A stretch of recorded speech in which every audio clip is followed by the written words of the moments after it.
पुंडलीक वरदे हरिविठ्ठल श्री ज्ञानदेव तुकाराम. गोपाल कृष्ण भगवान की जय. माऊली ज्ञानेश्वर महाराज की जय. जगद्गुरु तुकाराम महाराज की जय. क्षण क्षणाहाची करावा विचार, तरावया पार भवसिंधू. नाशिवंत देह जाणार सकळ, आयुष्य खातो काळ सावधान. संत समागमी धरुणी आवडी, करावी तातडी परमार्थी. नाशिवंत देह जाणार सकळ, आयुष्य खातो काळ सावधान. तुका म्हणे इह लोकीच्या व्यवहारे, तुका म्हणे इह लोकीच्या व्यवहारे, नये डोळे धुरे भरुनी राहो. नाशिवंत देह जाणार सकळ, आयुष्य खातो काळ सावधान. प्रस्तुत कीर्तनरूपी सेवेसाठी निवडलेला अभंग जगद्गुरू श्री संत तुकाराम महाराज यांचा 4 चरणाचा आणि उपदेशपर प्रकरणातील अभंग आहे. तुकोबाराय म्हणतात, क्षण क्षणाहाची करावा विचार, तरावया पार भवसिंधू. क्षण क्षणाहाची करावा विचार, तरावया पार भवसिंधू. तुकोबाराय आम्हाला या अभंगातून उपदेश करतायत आणि महाराज सांगतायत की बाबांनो, क्षणाक्षणाला, प्रत्येक पावला पावलाला एकच विचार करा की मी हा भवसिंधू कसा तरून जाईल, अर्थात मी मुक्त कसा होईल. तुकोबारायांनी अभंगाच्या पहिल्या चरणात चकारात्मक सांगितलंय. महाराज लिहित आहेत, क्षण क्षणा हाची करावा विचार. प्रत्येक क्षणाक्षणाला एकच विचार करा. काय? की मी भवसिंधू कसा तरून जाईल, अर्थात मी मुक्त कसा होईल. मी मुक्त कसा होईल किंवा मी मुक्त कशाने होईल, हा एकच विचार तुम्ही प्रत्येक क्षणाला आपल्या डोक्यात घोळवत ठेवावा. क्षणाक्षणा हाची करावा विचार, तरावया पार भवसिंधू. माणसाने प्रत्येक क्षणाला एकच विचार करावा की मी मुक्त कसा होईल किंवा मी मुक्त कशाने होईल. माणसाने प्रत्येक क्षणाला एकच विचार करावा की मी मुक्त कशाने होईल. तर याचं उत्तर तुकोबाराय अभंगाच्या 2ऱ्या चरणात देतात आणि महाराज लिहित आहेत, नाशिवंत देह जाणार सकळ, आयुष्य खातो काळ सावधान. नाशिवंत देह जाणार सकळ, आयुष्य खातो काळ सावधान. प्रत्येक मनुष्याने एकच विचार करावा आणि क्षणाक्षणाला करावा की मी मुक्त कशाने होईल. तर याचं उत्तर तुकोबाराय अभंगाच्या 2ऱ्या चरणात देतात आणि महाराज लिहित आहेत की नाशिवंत देह जाणार सकळ, आयुष्य खातो काळ सावधान. अर्थात मृत्यूच्या नित्यस्मरणाने तुम्हाला मोक्षाची प्राप्ती होते. मृत्यूच्या नित्यस्मरणाने तुम्हाला मोक्षाची प्राप्ती होते. तुकोबाराय साक्ष देत आहेत. महाराज लिहित आहेत, नाशिवंत देह जाणार सकळ, आयुष्य खातो काळ सावधान. पहिल्या चरणात महाराजांनी काय विचार मांडलाय, काय उपदेश करतायत. महाराज म्हणतायत की तुम्ही प्रत्येक क्षणाला एकच विचार करा की मी मुक्त कशाने होईल. तर तुम्ही मुक्त कशाने होणार? मृत्यूच्या नित्य स्मरणाने. तुम्हाला या देहाची, या संसाराची अनित्यता कळावी. संसार अनित्य आहे, मरका आहे, आणि मीही संसाराचा अंश आहे म्हणून मीही मरका आहे. संसार अनित्य आहे, देहही अनित्य आहे, आणि म्हणून तुम्हाला संसाराची, देहाची अनित्यता कळावी. तुम्हाला मोक्षाची प्राप्ती लवकर होते. ज्ञानोबा याची साक्ष देत आहेत, माऊली लिहित आहेत, तैसे संसारा या समजता जाणीजे जे अनित्यता ते वैराग्य दवडिता पाठी लागे. तैसे संसारा या समजता जाणीजे जे अनित्यता ते वैराग्य दवडिता पाठी लागे. विखे रांदिली रस सोय ते जेवणारा ठावी होय. ते ताटची सांडूनी जाय जिया परी. तैसे संसारा या समजता जाणीजे जे अनित्यता ते वैराग्य दवडिता पाठी लागे. ज्ञानोबा आहे. एखादा मनुष्य ताटावर जेवायला बसलाय आणि आता तोंडात घास घालणार, एवढ्यात कुणीतरी आलं आणि त्याच्या कानात सांगितलंय की हे अन्न खाऊ नको, यात विष कालवलंय, तू मरशील. या अन्नात विष कालवलंय, तू खाऊ नको, हे मरशील. ज्यावेळेस त्याला हे कळतं की या अन्नात विष कालवलंय आणि अन्न खाल्लं की मी मरेल, तर तो नुसता ताटावरून उठून जात नाही. कसा जातो? ते ताटची सांडोनी जाय जिया परी.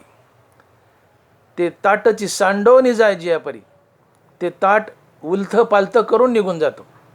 नुसता ताटावर उठून जात नाही, ताट उलथं पालथं करून निघून जातो, सांडून निघून जातो. तसं संसार अनित्य आहे, मरका आहे, मारक आहे, हे ज्या दिवशी तुम्हाला कळेल त्या दिवशी तुम्ही या संसाराला उलथं पालथं करून निघून जाता, त्या विषाच्या ताटासारखं. तैसे संसारा या समजता जाणीजे जे अनित्यता ते वैराग्य दवडिता पाठी लागे. जेवणाचं ताट विषानं भरलंय आणि आपल्याला कळालंय की यात विष आहे. माणसाची खात्री होते हे अन्न खाल्लं तर मी मरेल. तो ताट उलतं पालतं करून निघून जातो. तसं संसार माझ्यासाठी मारक आहे, अनित्य आहे, हे कळालं की मनुष्य संसार उलथा पालथा करून निघून जातो. आणि ज्या दिवशी तुम्ही संसार उलथा पालथा करून निघून जाता, संसाराची तुम्हाला अनित्यता कळते, त्या दिवशी वैराग्य लंडासारखं तुमच्या मागं पळतं आणि या वैराग्यानं देव भेटतो. संसाराची अनित्यता कळावी. संसार माझ्यासाठी मारक आहे, संसार अनित्य आहे, हा माझ्यासाठी मारक आहे, हे खात्रीने कळालं की संसार तुम्ही उलथा पालथा करून निघून जाता. आणि ज्या दिवशी तुम्ही संसार उलथा पालथा करता त्या दिवशी वैराग्य लंडासारखं तुमच्या मागे लागतं आणि या वैराग्याने देव भेटतो. ते हे विषय वैराग्य जे आत्मलाभाचे भाग्य येणे ब्रह्मानंदायोग्य जीव होती. ते हे विषय वैराग्य जे आत्मलाभाचे भाग्य येणे ब्रह्मानंदायोग्य जीव होती. वैराग्यानं देव भेटतो. का वैराग्य आलं जीवनात?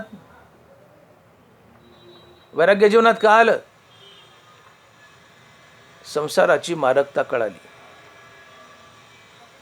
मनुष्य ताटावर बसलाय जेवायला, त्या ताटात विष कालवले, अन्नात विष कालवलंय, त्या अन्नाची मारकता कळाली.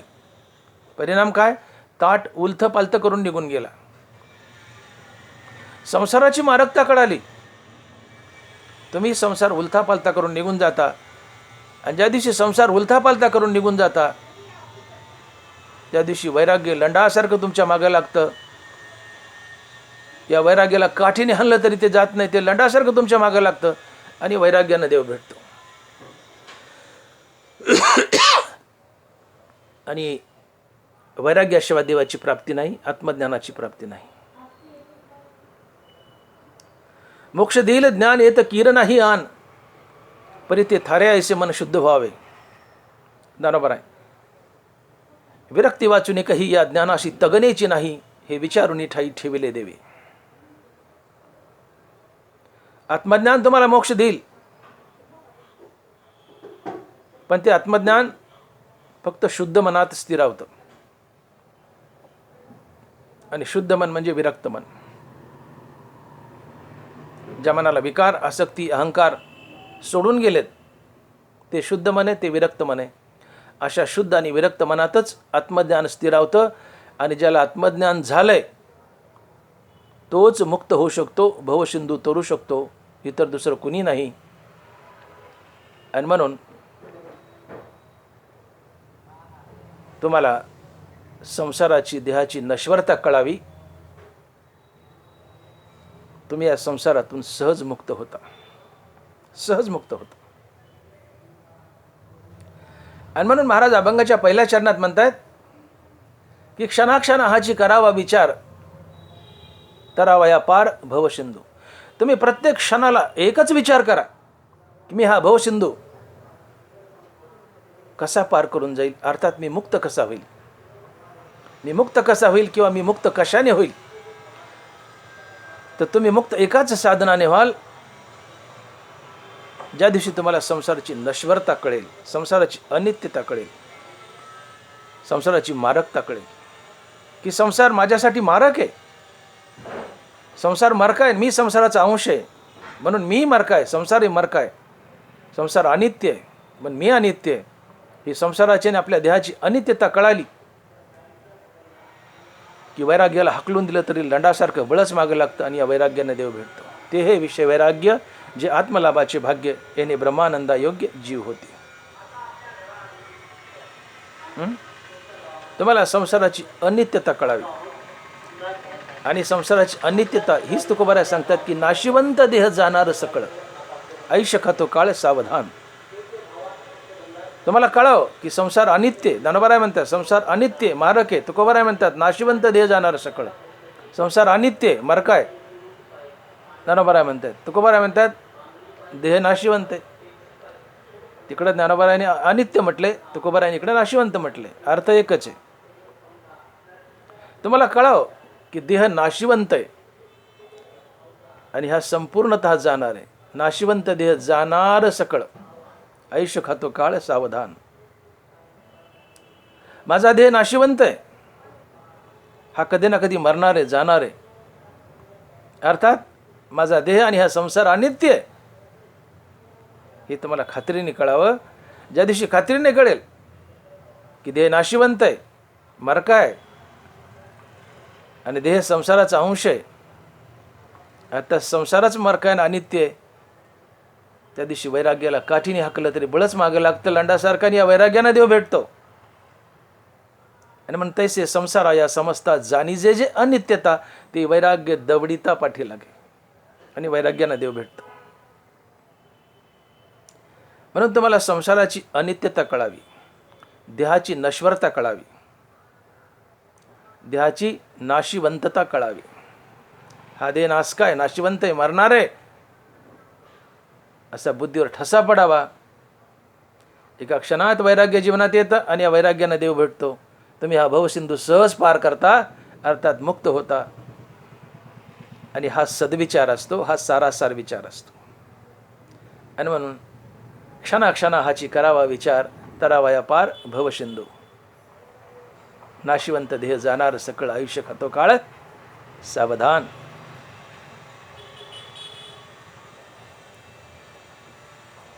संसार अनित्य आहे, मी संसाराचा अंश आहे म्हणून मीही अनित्य आहे.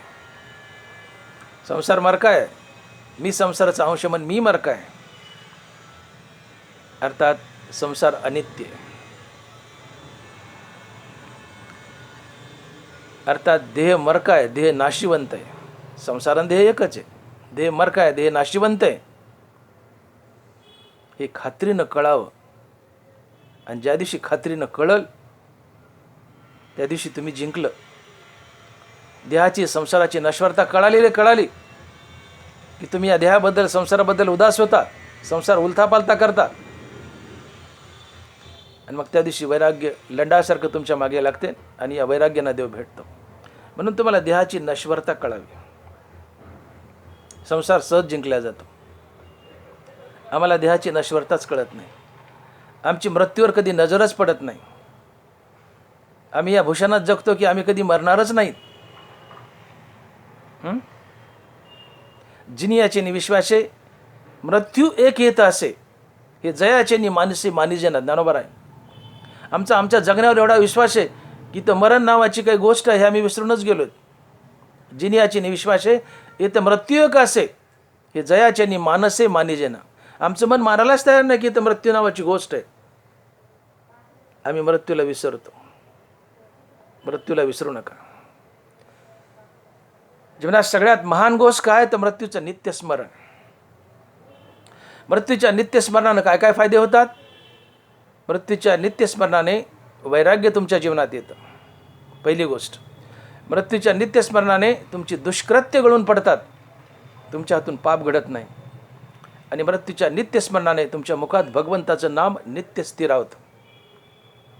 अशी 3 सर्वात महत्त्वाची फायदे मृत्यूच्या नित्यस्मरणानं होतात. मृत्यूचं नित्यस्मरण ठेवा. मृत्यूचं नित्यस्मरण ठेवा. मृत्यूच्या नित्यस्मरणाने काय फायदे होतात? तुमच्या जीवनात वैराग्य येतं, तुमची दुष्कृत्य गळून पडतात आणि तुमच्या मुखात भगवंताचं नाम स्थिरावतं. आणि मग भगवंताचं नाम जर मुखात स्थिरावलं तर संसार जिंकायला आहेच काय अवघड? फिर दिल्ली काय दूर आहे. मुखात भगवंताचं नाम स्थिरावलं की संसार जिंकलाच. मृत्यूच्या स्मरणानं जीवनात वैराग्य येतं, तुमची दुष्कृत्य गळून पडतात आणि मुखामध्ये भगवंताचं नाम स्थिरावतं. मृत्यूच्या स्मरणाने दुष्कृत्य गळून पडतात, तुमच्या हातून एकही पाप घडत नाही. आणि जीवनात पाप जर झालं नाही तर संसार सहज जिंकला जातो. जीवनात पाप घडलं ते पाप फेडण्यासाठी पुन्हा पुन्हा जन्म धरावा लागतो, संसार बंधनात अडकावं लागतं. हातून पुण्य घडलं ते भगवंताला अर्पण करू, पण हातून पाप घडलं तर भगवंताला कसं अर्पण करायचं? सत्कर्म केली, पुण्य हातून घडलं, भगवंताला अर्पण केलं, ठीक आहे, पुण्य जीवनातून गेलं. पण जीवनात गडगंज पाप पैदा होत आहे, ते पाप भगवंत कसा घेईल? ते तुम्हालाच फेडावं लागेल. आणि मग जेव्हा जेव्हा जीवनात पापाची निर्मिती, पुन्हा पुन्हा जन्म धरावे लागतात, संसार चक्रात अडकावं लागतं.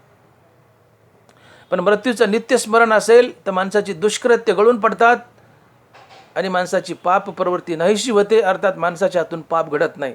आणि जीवनात पापाची निर्मिती नाही आहे, संसार बंधन संपलं, तुम्ही मुक्त झाले. नाथ महाराजाकडे एक मनुष्य गेला आणि नाथ महाराजाला त्यांनी प्रश्न केला की म्हणले, महाराज तुमचं जीवन एवढं शांत आणि निष्पाप कसं काय? काय प्रश्न केलाय की महाराज तुमचं जीवन एवढं शांत आणि निष्पाप कसं काय? नाथ महाराज म्हणले, खाली बस. गेलेला मनुष्य गुंड होता, गाव गुंड होता, बदमाश थोडा. गेलाय नाथ महाराजाकडे. नाथ महाराजांना प्रश्न केला की महाराज म्हणले तुमचं जीवन एवढं शांत आणि निष्पाप कसं काय? नाथ महाराज म्हणले, खाली बस. ते खाली बसलं. म्हणले, हे बघ माझं जाऊ दे, मी तुला तुझं एक भविष्य सांगतो. आजपासून 8 दिवसानं तू मरणार आहेस. आजपासून 8 दिवसानं तू मरणार आहेस. दचकलं ना ते, तर शब्द नाथांचा आहे. शब्द नाथांचा आहे, त्याला विश्वास ठेवाच लागेल. सिद्ध पुरुष नाथ महाराज आहेत ते. म्हणले आजपासून 8 दिवसांनी तू मरणार आहेस, घरी जाऊन तुला काय करता येईल ते करून घे म्हणले. गेलं घरी. जे अंतरून धरलं तर जागचं हलं ना, शब्द नाथांचा आहे. हपकलं.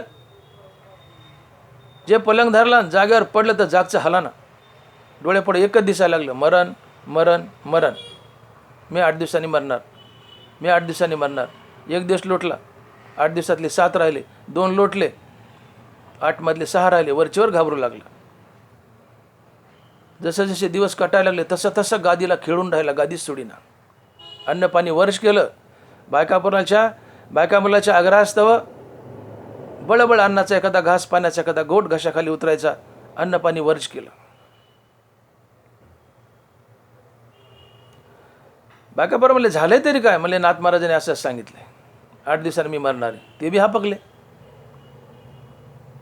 जे अंथरून धरलं जागचं हले ना. सगळ्यांना सत्य वाटलं. शब्द नाथ महाराजांचा आहे.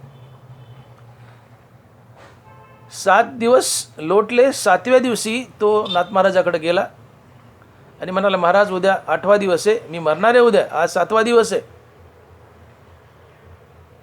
मला माझ्या उद्धाराचा काही मार्ग सांगा. नाथ महाराज म्हणले, खाली बस. बसलं खाली. म्हणले, मला एक गोष्ट सांग, या 7 दिवसात तू किती पाप केलं? या 7 दिवसात तू किती पाप केलं? तर मनुष्य म्हणतो, नाथ महाराज कशाचं पाप आणि कशाचं काय, मरणाचा वाघोबा डोळ्यापुढं दिसतंय, पाप कशा करता करू आणि कुणा करता करू, मरण डोळ्यापुढं दिसतंय, तर पाप का करू आणि कुणाच्या बळावर करू? नाथ महाराज म्हणले, तुझ्या प्रश्नाचं हेच उत्तर आहे. तुम्हाला प्रश्न काय विचारला होता की नाथ महाराज तुमचं जीवन एवढं शांत आणि निष्पाप कसं काय? तुमचं जीवन एवढं शांत आणि निष्पाप कसं काय? तर माझं जीवन निष्पाप आहे याचं हेच उत्तर आहे की मी मरण डोळ्यापुढं ठेवून जगतो. मी मरण डोळ्यापुढं ठेवून जगतो म्हणून माझं जीवन निष्पाप आहे. तू या 7 दिवसात मरण डोळ्यापुढं ठेवून जगलास म्हणून तुझं जीवन निष्पाप झालं. तुझ्या हातून एकही पाप घडलं नाही. तुला डोळ्यापुढं सारखं मरण दिसत होतं म्हणून तुझ्या हातून एकही पाप घडलं नाही. मी मरण डोळ्यापुढं ठेवून जगतो म्हणून माझ्या हातून पाप घडत नाही. तूही मरण डोळ्यापुढं ठेवून जगलास म्हणून तुझ्या हातानं पाप घडलं नाही. मरण डोळ्यापुढं ठेवून जगा, तुमच्या हातून एकही पाप घडणार नाही. मरणाच्या नित्यस्मरणाने जीवन निष्पाप होतं. तुमची दुष्कृत्य गळून पडतात. आणि ज्या दिवशी जीवन निष्पाप होतं, जीवनात पापच नाही आहे, तुम्हाला संसार बंधन राहीलच कसं? संसार बंधन कशामुळे? पाप पुण्यामुळे. पाप पुण्य भोगावं लागतं. तुम्ही सत्कर्म करतायत पण ती भगवंताला अर्पण करतायत, पुण्य संपलं, पण उरलेल्या पापाचं काय करायचं? पाप जे हातून घडतंय ते कोणाला अर्पण करायचं? देव कसा स्वीकारेल तुमचं पाप? पुण्य स्वीकारेल. तुमचं पाप तुम्हाला फेडावं लागेल. आणि म्हणून ज्यावेळेस तुमच्या जीवनात पाप पुण्य घडतं, ते पाप फेडण्यासाठी तुम्हाला पुन्हा पुन्हा जन्म धरावे लागतात. आगा कर्मे जे वरावे ते ती सुखदुःखी फळावे आणि तया ते भोगावया यावे देहा एका. बरोबर आहे. नगबराई मुंगेच्या पायात का पाप किंवा पुण्य तुमच्या जीवनात शिल्लक असेल, त्यातली त्यात पाप, तर ते फेडण्यासाठी, ते भोगण्यासाठी तुम्हाला पुन्हा पुन्हा जन्म धरावे लागतात. बरोबर आहे म्हणतात. आगा कर्मे जे वरावे. मग ज्या दिवशी तुमचं जीवन पूर्णतः निष्पाप होईल, तुम्ही बघा परमार्थाची व्याख्या तरी काय? जीवन पाप पुण्यरहित होण्यासाठी आयुष्यभर केलेली रामनामाची साधना म्हणजेच परमार्थ. तुमच्या पदरी गडगंज पाप आहे, तुम्ही नरकाला जाल. तुमच्या पदरी गडगंज पुण्य आहे, तुम्ही स्वर्गाला जाल. तुमच्या पदरी पाप पुण्य समान आहे, तुम्ही पुन्हा मनुष्य व्हाल. तुमच्या पदरी पाप पुण्य शिल्लक नाही, तुम्ही मुक्त व्हाल. नाथ महाराज याची साक्ष देत आहेत. महाराज लिहित आहेत, सुकृत दुष्कृत समान समी, तेची पावी जे मनुष्यभूमी, जे पडे विषमी ते स्वर्गग्रामी का नरकी. खूप पाप आहे, नरकाला जाल. खूप पुण्य, स्वर्गाला जाल. पाप पुण्य समान आहे, पुन्हा मनुष्य व्हाल. पाप पुण्य शिल्लक नाही, मुक्त व्हाल. आणि मग मुक्त व्हायचं तर पाप पुण्य शिल्लक ठेवू नका. पुण्यकर्म करा, पण ते पुण्य भगवंताला अर्पण करा. जीवनातलं पुण्य संपलं. पाप केलं ते भगवंताला अर्पण करता येणार नाही, ते तुम्हाला फेडावं लागेल. पण पाप कर्म करायचे नाहीत. आणि जे हातून पाप घडू नये यासाठी मृत्यूचं नित्य स्मरण ठेवा. हातून पाप घडणार नाही. आणि ज्या दिवशी पाप घडणार नाही आणि जीवन पाप पुण्य होईल, मोक्ष तुम्हाला शोधत येईल. आणि म्हणून जीवन पाप पुण्यरहित करण्यासाठी आयुष्यभर केलेली रामनामाची साधना हाच परमार्थ असतो. जीवन पाप रहित बनवा. आणि नाथ महाराजांनी त्या माणसाला हेच उत्तर दिलं की माझा जीवन, तू प्रश्न केला नाही नाथ महाराज तुमचं जीवन एवढं निष्पाप का? तर मी मरण डोळ्यापुढं ठेवून जगतो म्हणून माझं जीवन निष्पाप आहे. तूही 7 दिवसात मरण डोळ्यापुढं ठेवून जगलास, तुझं जीवन निष्पाप झालं. तुम्हीही मरण डोळ्यापुढं ठेवून जगा, तुमचं जीवन निष्पाप होईल. आणि ज्या दिवशी जीवन पाप पुण्यरहित होईल, तुम्हाला मोक्ष शोधत येईल. जीवन पाप पुण्यरहित बनवा, जीवन निष्पाप बनवा. आणि मृत्यूच्या नित्यस्मरणाने जीवन निष्पाप होतं, पापरहित होतं. हातून एकही पाप घडत नाही. आणि म्हणून मी विधान केलं की मृत्यूच्या नित्यस्मरणाने जीवनात वैराग्य येतं, दुष्कृत्य घडून पडतात, अर्थात हातून एकही पाप घडत नाही. आणि मुखामध्ये भगवंताचं नित्य नाम स्थिरावतं. जीवनात वैराग्य आले, वैराग्यानं देव भेटतो. ते विषय वैराग्य जे आत्मा लागायचे लाभ, ते विषय वैराग्य जे आत्मलाभाचे भाग्य, याने ब्रह्मानंदा योग्य जीव होती. वैराग्यानं देव भेटतो. जीवन निष्पाप झाल्याने देव भेटतो. मुखात नाम आल्याने देव भेटतो. हे एकटं एकटं देव मिळून देतो तुम्हाला. वैराग्य देव मिळून देतं, निष्पाप जीवन देव मिळून देतं आणि मुखात नाम हे देव मिळून देतं. हे तिघे एकटे एकटे देव मिळून देतात. तर तिघं एकत्र आल्यावर देव का मिळणार नाही? तिघं एकत्र आल्यावर देव का मिळणार नाही? आणि म्हणून मृत्यूच्या नित्यस्मरणाने जीवनात वैराग्य येतं, जीवन निष्पाप होतं, अर्थात दुष्कृत्य घडून पडतात आणि मुखात भगवंताचं नाम स्थिरावतं. या तिन्ही गोष्टी एवढ्या बलवान आहेत आणि तिन्ही जेव्हा एकत्र येतील तेव्हा मोक्ष तुमचे पाय चाटतील, तुम्हाला शोधत येईल. आणि म्हणून क्षणा हाची करावा विचार, तरावया पार भवसिंधू तरायचा. तर क्षणाला विचार करा की मी कशाने भवसिंधू तरेल, कशाने मुक्त होईल. तर याचं उत्तर, नाशिवंत देह जाणारं सकळ आयुष्य खातो काळ सावधान. मला मुक्त व्हायचंय, हा सातत्याने विचार करावा. मग कशाने मुक्त होईल? तर देहाची नश्वरता कळल्याने, संसाराची अनित्यता कळल्याने. तुम्हाला संसाराची अनित्यता कळू द्या. ज्ञानोबांनी खडसावून सांगितले, तैसे संसारा या समजतात जाणी जे अनित्यता, ते वैराग्य दवडिता पाठी लागे. तुम्ही एकच करा, संसाराची अनित्यता कळू द्या. संसाराची अनित्यता म्हणजे देहाचीच अनित्यता, देहाचा मरकेपणा, देहाचा नाशिवंतपणा, मरकेपणा कळाला ही संसाराची अनित्यता आहे. ते वैराग्य दवडिता पाठी लागे. तुमच्या मागे वैराग्य लंडासारखं लागतं आणि वैराग्यानं देव भेटतो. ते हे विषय वैराग्य जे आत्मलाभाचे भाग्य येणे ब्रह्मानंदा योग्य जीव होते. आणि म्हणून महाराज अभंगाच्या पहिल्या चरणात जे म्हणतायत की तुम्ही क्षणाक्षणाला विचार करा की मी हा भवसिंधू कसा तरुण जाईल, अर्थात मी मुक्त कसा होईल. तर तुम्ही मुक्त कशाने व्हाल? तर देहाची नाशिवंतता समजून घेतल्यानं, देहाची नश्वरता, देहाची अनित्यता समजून घेतल्यानं, की नाशिवंत देह जाणार सकळ, हा नासकाय, मरकाय, सडकाय, हा मरणारे जाणारे,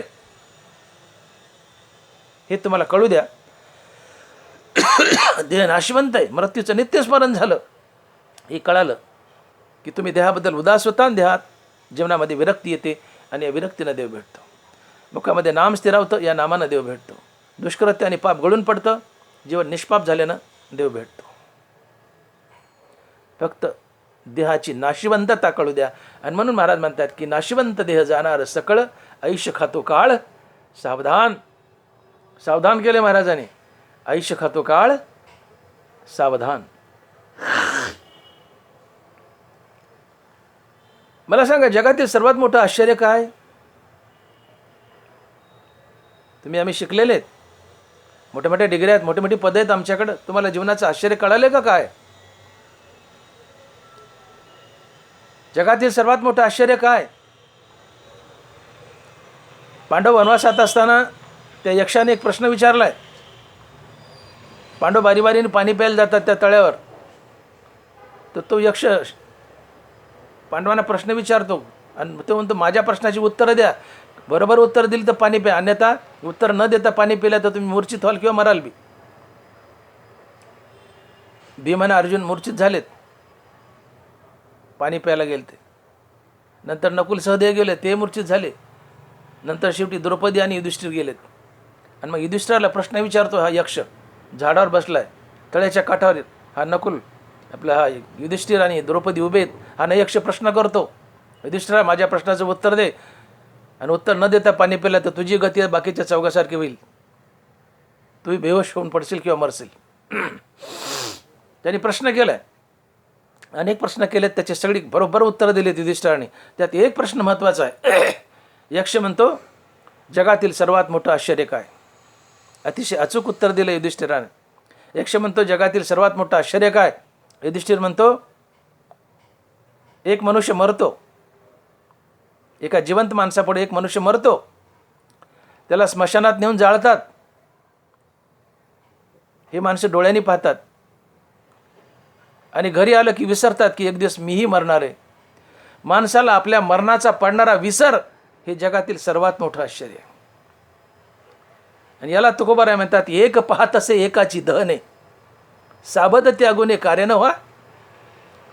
एक पाहत असे एकाची दहने, सावध त्यागुने कार्य न व्हा. मारा हाक देवा भय अट्टहासे. मारा हाक देवा भय अट्टहासे, जव काळा असे झाले नाही. एक पाहत असे एकाची दहने, स्मशानात आम्ही हजारो माणसं जातो, मेलेला एकच असतो. या हजारापुढं एक मढं जळत असतंय. महाराज म्हणतात, तुकोबाराय म्हणतात, एक पाहत असे एकाची दहने. आम्ही उभे आहेत, जिवंत आहेत, उभे आहेत, आणि आमच्या पुढं मढं जळतंय, त्याचं दहन चाललंय, आम्ही पाहतो डोळ्यांनी. पण आमची विवेक जागृती होत नाही की त्याला तो मेलाय, स्मशानात आणून जाळलाय, एक दिवस मीही मरेल आणि असाच्या स्मशानात जाळला जाईल. ही विवेक जागृती होत नाही माणसाची, आणि माणसाला आपल्या मृत्यूचा विसर पडतो. आणि माणसाला आपल्या मृत्यूचा पडलेला हा विसर जगातील सर्वात मोठं आश्चर्य आहे. सर्वात मोठं आश्चर्य आहे. मोठे मोठे पदवीधर आहात, डिग्री होल्डर आहात, पण तुम्हाला मरणाचा विसर पडलाय. हे जगातील सर्वात मोठं आश्चर्य आहे. मृत्यूचं नित्य स्मरण ठेवा, मृत्यूला विसरू नका.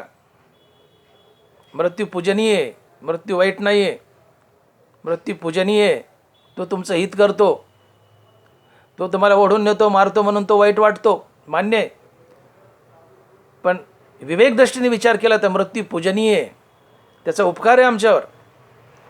या मृत्यूच्या नित्यस्मरणाने तुम्हाला देव भेटतो, तुम्ही जन्ममरणाच्या फेऱ्यातून बाहेर पडता, मुक्त होता. मृत्यूचं नित्यस्मरण ठेवा, हा सारासार विचार आहे. आणि मग त्या यक्षाने युधिष्ठिराला पाणी पिऊ दिले. काय प्रश्न केला की युधिष्ठिरा, जगातील सर्वात मोठं आश्चर्य काय? अचूक उत्तर दिले युधिष्ठिराने. युधिष्ठिर म्हणतो, एक मनुष्य मरतो, एका जिवंत माणसापुढे एक मनुष्य मरतो, त्याला स्मशानात नेऊन जाळतात, हे सगळे बघतात, पण एक दिवशी मी मरेल नासाच्या स्मशानात आणून जाळल्या जाईल. अशी विवेक जागृती त्यात होत नाही. माणसाला आपल्या मरणाचा विसर पडतो. माणसाला आपल्या मरणाचा पडलेला हा विसर हे जगातील सर्वात मोठं आश्चर्य आहे. एक पाहत असे एकाची दहने, सावध त्या गुन्हे कार्य न व्हा. मारा हाक देवा भय अट्टाहसे, जव काळा ऐसे झाले नाही. जव काळा ऐसे झाले नाही. हाका मारा देवाला, जो पण काळाने उडी मारली नाही तोपर्यंत. जागे व्हा, एक दिवस मी मरणार आहे, नासाच्या स्मशानात आणून जाळल्या जाणार आहे. आणि ही विवेक जागृती ज्यात होते, एक दिवशी मी मरणार आहे आणि स्मशानात नेऊन मला असंच जाळतील, ही विवेक जागृती झाली, तो मृत्यूचं नित्यस्मरण ठेवतो. आणि मृत्यूच्या नित्यस्मरणाने देव भेटतो. मृत्यूच्या नित्यस्मरणाने काय काय होतं? जीवनात वैराग्य येतं, दुष्कृत्य गळून पडतात, तुम्ही निष्पाप होता, आणि तुमच्या मुखात भगवंताचं कायमचं नाम स्थिरावतं. आणि या तिन्ही गोष्टी एवढ्या स्ट्रॉंग आहेत, ज्या त्या तिन्ही एकत्र येतील, त्या तुम्हाला देव पकडून आणतात आणि देवाला तुमच्या पुढे उभं करतात, तुम्ही मुक्त होता. आणि म्हणून मग मृत्यूचं नित्यस्मरण ठेवा. हीच गोष्ट तुकोबाराय सांगतात की नाशिवंत देह जाणारं सकळ. देह नाशिवंत आहे, नाश काय, जाणार आहे, मरणार आहे, जळणार आहे, याच्या बुद्धीवर ठसा पडू द्या. याच्या बुद्धीवर ठसा पडला, हा देह नाशिवंत, असा ठसा पडला रे पडला की तुम्ही भवसिंधू पार केलाच. आणि मग सारखा डोक्यात विचार घोळवा, क्षणा हाची करावा विचार, क्षणा हाची करावा विचार. सारखा विचार करा, म्हणजे क्षणाला विचार करा. काय की मी मरणार आहे, मी मरणार आहे, मी मरणार आहे, मरणार आहे, मी मरणार आहे. हा विचार जर डोक्यात घोळला, देहाची नश्वरता, क्षणभंगुरता, नाशवंता कळाली की जीवनात वैराग्य, जीवन निष्पाप, आणि मुखात भगवंताचं नाम, तिन्ही गोष्टी येतात. आणि एका क्षणात तुम्ही भवसिंधू पार करता. तरावया पार भवसिंधू. आणि म्हणून क्षणा हाची करावा विचार, तरावया पार भवसिंधू. नाशिवंत देह जाणार सकळ, आयुष्य खातो काळ सावधान. सावधान केले, सावधान बजावले, सावधान. क्षणाला इथं सावधान केलंय आम्हाला. आणि महाराज म्हणतात सावधान केलंय कशाबद्दल? नाशिवंत देह जाणार सकळ. जाशील रे बाबा, अचानक जाशील. देहाची नश्वरता तुला कळू दे. तू क्षणाला विचार कर, तू सावध हो. काय सावध हो? तर नाशिवंत देह जाणार सकळ. हा देह नाशिवंत आहे, मरका आहे, क्षणभंगूर आहे. नरमाराय म्हणतात किती क्षणभंगूर आहे हा. माऊली लिहित आहेत, काळ नळाचे तोंडी लावली लोणियाची उंडी, माशी पाक पाकडी तर भेसरे. प्रखर अग्नीने त्याच्यामध्ये एक लोण्याचा गोळा टाकला, किती वेळ टिकेल ते? तो लोण्याचा गोळा किती वेळ टिकेल अग्नीत? अहो टाकला की वितळेल. अग्नीमध्ये लोण्याचा गोळा टाकल्यावर त्याला वितळायला जेवढा वेळ लागतो तितक्या वेळात मनुष्य मरतो. काळ्या नळाच्या तोंडी लावली लोणियाची उंडी, माशी पाक पाकडी तवेसरे. माशीला पंख फडफडायला जेवढे वेळ लागतात तेवढ्या वेळात मनुष्य मरतो. क्षणभंगूर हे जाय न कळता, ग्रास गिळी सत्ता नाही हाती. मनुष्य देह एवढा क्षणभंगूर आहे म्हणले, हातातला घास हातात राहतो, तोंडापर्यंत नेता येत नाही, मनुष्य अचानक मरतो अटॅक येऊन, हार्ट अटॅक येऊन. क्षणभंगूर हे जाय न कळता, ग्रास गिळी सत्ता नाही हाती.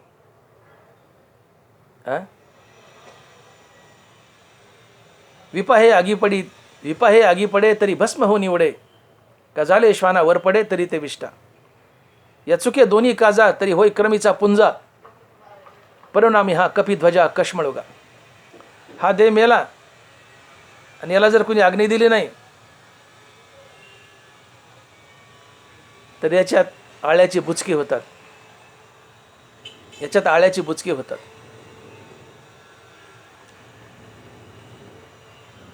किंवा याला कोले कुत्रे खातात,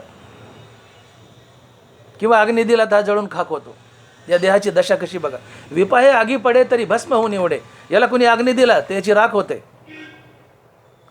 का झाले श्वाना वर पडे तरी ते विष्ठा. अग्नी दिली राख होते, कुत्र्यांनी खाल्ला, अग्नी मिळाला नाही, कुत्र्यांनी खाल्ला तर त्याची विष्ठा होते, संडास होते. या दोन्ही गोष्टी मिळाल्या नाही, अग्नी नाही, कुत्र्यांनी नाही खाल्लं. या चुके दोन्ही काजा तरी होय क्रमीचा पुंजा, यात आळ्या पडतात म्हणले, बजबज आळ्या पडतात. हा परिणामो कपिध्वजा कश्मळोगा. या देहाची हे दशा आणि येत आत्मात्व ऐसा. या देहाची दशा सांगितली नारवाराने. काय दशा याची. याला अग्नी दिली मुठभर राख होते, अग्नी मिळाला नाही, कुत्र्याने खाल्लं याचं संडास होते, विष्ठा होते, मैला होते. दोन्ही गोष्टी घडल्या नाही, अग्नी नाही, कुत्र्यांनी नाही खाल्लं, त्याच्यात आळ्या पडतात मला. आणि याला तुकोबाराय म्हणतात, नाशिवंत देह जाणार सकळ. नाशिवंत देह जाणार सकळ. हा नाश काय, याची राख होते जाळल्यावर. याला कुत्र्याने खाल्लं तर याचे संडास होते. हे दोन्ही नाही घडलं त्याच्यात आळ्या होत्यात. हे नुसतं नाशिवंत नाही तर सकळ नाशिवंत आहे, आरपार सकळ नाशिवंत, सगळं नाश पावणार आहे. आणि मग सावधान व्हा.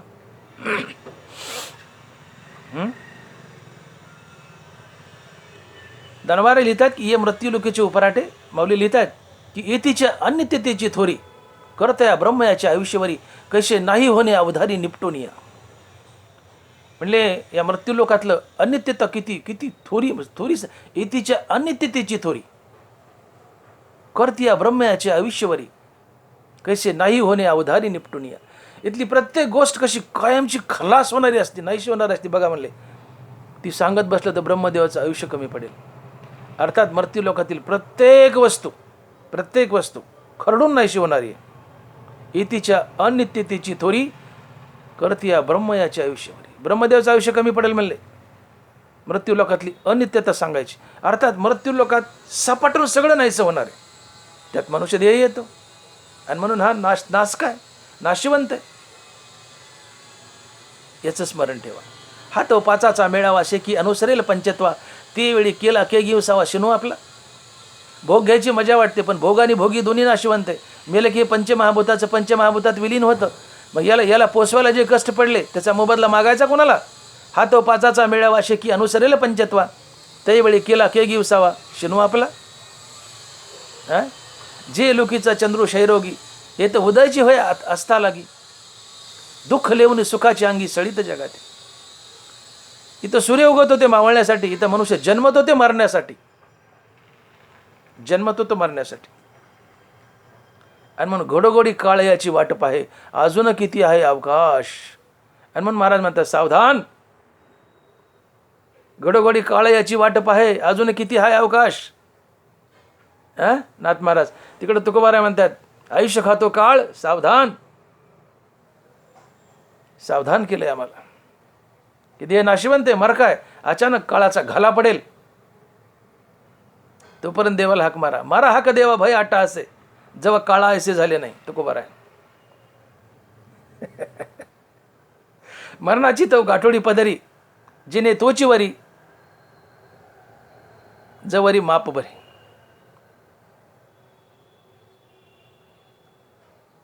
एखाद्या माणसाला सुळावर द्यायचे, तर सुळाच्या दिशेने चाललाय, याचा अर्थ काय होतो, प्रत्येक पावलाला त्याचं मरण जवळ आले. नरवारा लिहित आहेत, सन्मुख झाला शुळा धावत आहे अति चपळा, प्रतिपदा ये जवळा मृत्यूजेवी. शिक्षा टोटली 16वर द्यायचं. एक मनुष्य 16वर द्यायचा आणि त्याला चल म्हणले. आता तो एक समजा 100 फुटावर आहे 16पासून, चल म्हणले 16कडं. प्रत्येक पावलाला काय व्हायला, सूळ जवळ यायला म्हणजे मृत्यू जवळ यायला लागलाय. सन्मुख झाला शिळा, धावत आहे अति चपळा, प्रतिपदा ये जवळा मृत्यूजेवी. तो 16कडे चालला म्हणजे मृत्यू जवळ यायला लागलाय. तसं तुमच्या जीवनाचा एक एक दिवस संपायलाय, एक एक वर्ष संपायलंय म्हणजे मृत्यू जवळ यायलाय. आहे काय मला मृत्यूची आठवण? ये मृत्यू लुकीचे उपराटे, हा कटा ओकटे. हां, जन्मल्या दिवस दिवसे काळाचेची हो लागे जैसे, तरी वाढती करीती उल्हासे उभविती गुडिया. ये मृत्यू लुकीचे उपराटे, हा कटा हे ओकटे, जरी अर्जुना अवचटे जन्मालाच येते. कसं मृत्यू लोकाचं उफराट आहे म्हणले बघा, कशी माणसं उरफाट्या डोक्याची आहेत. मनुष्य 16वर द्यायला चाललाय, पावला पावलाला मृत्यू जवळ यायला. जितका 16च्या जवळ जाईल मृत्यू जवळ येतोय. एक दिवस गेला, एक वर्ष गेलं, काळ 1 वर्ष खाऊन गेला, आयुष्य 1 वर्षानं कमी झालं. लोक याला वाढदिवस म्हणतात, याला वाढदिवस म्हणतात. अरे हा घट दिवस आहे, लोक याला वाढदिवस म्हणतात. आणि ज्ञानोबा मग लिहितात, ये मृत्यू लोकीचे उपराटे. वाढदिवस साजरा करणं हा टोटली फुलिशपणा आहे, नालायकपणा आहे. ज्ञानोबा म्हणतात, जन्मल्या दिवस दिवसे काळाचेची हो लगे जैसे, तरी वाढती करीती उल्हासे उभी ती गुडिया. हो, सेलिब्रेशन करतात, केक आणतात, मोठमोठे हॉटेल बुक करतात, केक खाऊ घालतात, टाळ्या वाजवतात, जेवणं घालतात, आनंद उत्सव साजरा करतात, गुड्या उभारतात. म्हणले हा मूर्खपणा आहे. वाढदिवसाच्या दिवशी तुम्ही हातावर चुना घालून बोंबला मोठ्या मोठ्याने की काळ माझा 1 वर्षाने आयुष्य खाऊन गेला, 1 वर्षाने माझं आयुष्य कमी झालं, आता मी लवकर मारणार आहे. जन्मल्या दिवस दिवस एक काळाचेची हो लागे जैसे. 16च्या जवळ चालाय, मृत्यू जवळ आलाय. 1 वर्ष गेलं, मृत्यूच्या जवळ आलास. आणि म्हणून वाढदिवस साजरी करतात ती मूर्ख असतात. मी म्हणत नाही, ज्ञानोबा म्हणतात, माझ्याकडे रागा बघू नका. जन्मल्या दिवस दिवस एक काळाचेची हो लागे जैसे, तरी वाढती करी ती उल्हासे उभी ती गुडिया. ये मृत्यू लोकीचे उपराटे. हे ज्ञानोबा बोलतात, मी नाही. आम्ही पदरचं काहीच बोलत नाहीत. ज्ञानोबा तुकोबारायचं सांगतो. वाढदिवस साजरा करणं मूर्खपणा आहे. काय त्या डॉल्बिन, काय ते बॅनर आणि काय रस्ते भरलेले असतात. अमक्याचा वाढदिवस, तमक्याचा वाढदिवस, आमका हे तमका ते, काय जाहिराती. वाढदिवस रस्त्यापर्यंत गेले, कच्च भरले असते रस्ते बॅनर आणि पाट्या लावलं. तुकोबारा म्हणतात, शाने व्हा. वाढदिवसाच्या दिवशी तुम्ही आनंद उत्सव साजरा करू नका. हातावर चुना घाला आणि मोठ्याने बोंबला म्हणतात. का तर काळ माझा 1 वर्षाने आयुष्य खाऊन गेला, 1 वर्षाने आता मी लवकर मरणार. उदाहरण दिलं ज्ञानोबाराने. 16वर चाललाय, जितका जवळ जाईल 16च्या तितका मृत्यू जवळ आलाय. वाढदिवस झाला, 1 वर्षाने वाढला म्हणजे 1 वर्षाने आयुष्य कमी झालं, तू लवकर मरणार. आणि म्हणून वाढदिवस हा वाढदिवस नसून वाढदिवस हा घट दिवस असतो, घट दिवस. पण माणसं घट दिवसाला वाढदिवस म्हणतात आणि आपल्या मरणाला विसरतात. आपल्या मरणाला विसरतात. मरणाला विसरू नका. मरण हे पूजनीय आहे, मरण हे पवित्र आहे. मृत्यूचं नित्य स्मरण ठेवा. मृत्यूला विसरलात तर पुन्हा 84 लक्ष युनिट अडकाल, नरकाला जाल. पण मृत्यूचं नित्य स्मरण ठेवलं तर मृत्यू तुम्हाला मोक्ष मिळवून देईल. आणि म्हणून मृत्यू वाईट नाही. ज्ञानोबा बोलतात की अगा अमर हा बोलणं साहती आणि मेलिया तरी रडती. या लोकांचं किती उरफाटे म्हणलंय, ये मृत्यू लोकांचे उफराटे. मरण हा शब्द सुद्धा सहन होत नाही आणि मेल्यावर ढड्डासा रडतात. लोकाला मरण हा शब्द अमंगळ, किळसवाना वाटतो, ऐकावं सुद्धा वाटत नाही. असते जात न गणिती गहिसपणे. आयुष्य चाललंय, मूर्खपणाने त्याच्याकडे आमचं लक्ष नाही. अमन महाराज म्हणतात, सावधान सावधान, आयुष्य खातो काळ, सावधान. काळ आयुष्य खातोय, सावधान हो. वाढदिवस साजरा करू नको, त्या दिवशी बोंबल, रड. का तर काळाने 1 वर्ष खाल्ले, आता तू लवकर मरशील. गडोगडी काळ याची वाट पाहे, अजून किती आहे अवकाश. दात खातो करकरा, तो यम आहे ना, असं करकर करकर कर दात खातोस.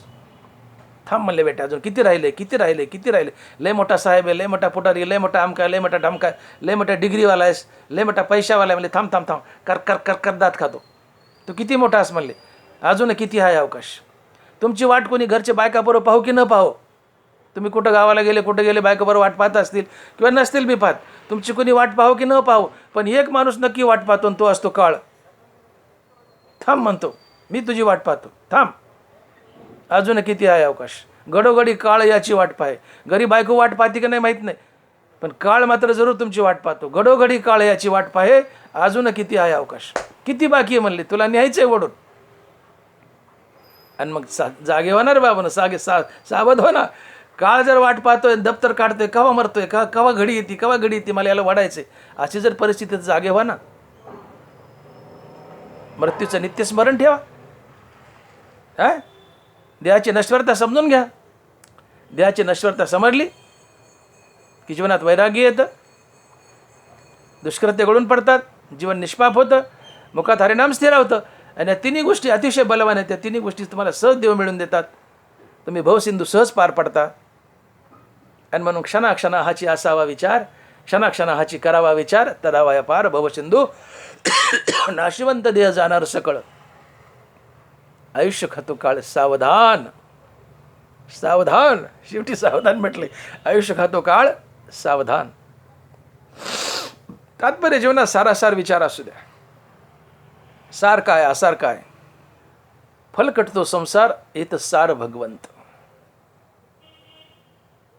नश्वराच्या नासक्याच्या मागे लागू नका, जे अविनाशी त्याच्या मागे लागा. भगवंत अविनाशी. हा देह आणि देहाला जोडून असलेले गणगोत नाते आणि संपत्ती सगळं नश्वर आहे. कैसे नाही होणे अवधारी निपटूनिया. या संसारातली जगातली प्रत्येक वस्तू नाश पावणारी. देह तर नाश पावतच, पण वस्तूही नाश पावतात, काहीच राहत नाही करत. हो, ब्रह्मयाची इतिच्या अन्यतेची थोडी करत या ब्रह्मयाच्या आयुष्यवरी. कैसे नाही होणे अवधारी निपटूनिया. बोलून गेलो मी की या मृत्यूलोकाची अनित्यता सांगायचं म्हटलं तर ब्रह्मदेवाचं आयुष्य कमी पडेल. इतकं अनित्य आहे संसार हा. मग अनित्याच्या मागं का लागता, जो नित्य भगवंताच्या मागं लागा ना, हा सार विचार आहे.